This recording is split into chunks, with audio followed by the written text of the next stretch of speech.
Renaissance, why JCB is the Apple of the digger world. The story behind it, slightly drawn out, but bear with me. I was one of the first journalists to see JCB's HydroDig machine when it first launched. And while I was listening to the company's head of all things innovation, Tim Burnhope, talking about the features and the benefits of the new HydroDig, I scribbled in my notebook, and I really wish I could find this, but I scribbled in my notebook the word Apple. It struck me that Apple didn't invent the smartphone or the tablet computer or wireless headphones or smart watches, but what they did was make them desirable. They made them sexy, basically. And I was really struck, having seen the HydroDig, that JCB had done exactly the same thing. They'd taken the basic notion of a wheeled excavator, which, let's face it, is not the most exciting machine, but they turned it into a properly aspirational product. So I wrote the word Apple in my notebook and thought I might do something with that. Never did. Fast forward almost exactly a year, and I was invited back to JCB World Headquarters up in Staffordshire to see the unveiling of the company's innovative high-vis dumper. And once again, I was struck by how JCB had managed to take a familiar and well-established product and turn it on its head, to the point where, having seen the grand unveiling, I found myself literally stood beside Tim Burnhope, and he said, "What do you think?" And my exact answer was, "You've done it again." This is where things get slightly weird.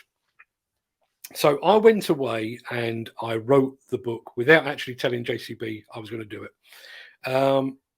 Shared that information with my son, who produced an image of a JCB wheel loader taking, that familiar bite out of the Apple logo, the missing.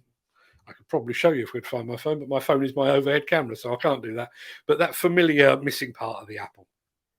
So it looked like the JCB wheel loader had taken a bite out of the Apple logo. That was the basic thing. And the actual fact, as it stands now, that image is actually on the book of the book. That is on the rear of the book that we're talking about.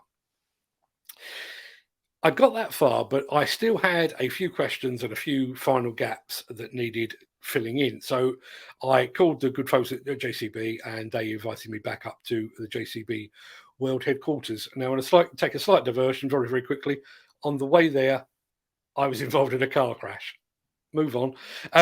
So got there with a car that was ultimately written off, actually. That's just as an aside. But I got to sit down with Tim Burnhope in the Innovation Centre. And he set about explaining how the company literally went about reimagining familiar and existing products, and how JCB was inspired by Apple and its design ethos. Now, bearing in mind, JCB didn't know the name of my book or the subject matter either. I quickly pulled out my mobile phone, and yes, it is an iPhone, no great surprise. And I showed Tim Burnhope the image of the JCB machine taking a bite out of the Apple logo. And a few weeks later, that book dropped. But the irony of it all is, while that book takes in several JCB machines, notably the HydroDig and the high-vis dumper, I could probably go back now and add some more chapters to it, because JCB has followed up with yet more innovations since, not least of which would be their switch, their much publicised eventual switch to hydrogen, which is coming down the pipe. So maybe I need to make a note for myself to revisit the subject, and maybe go back and amend that book once the hydrogen machines arrive.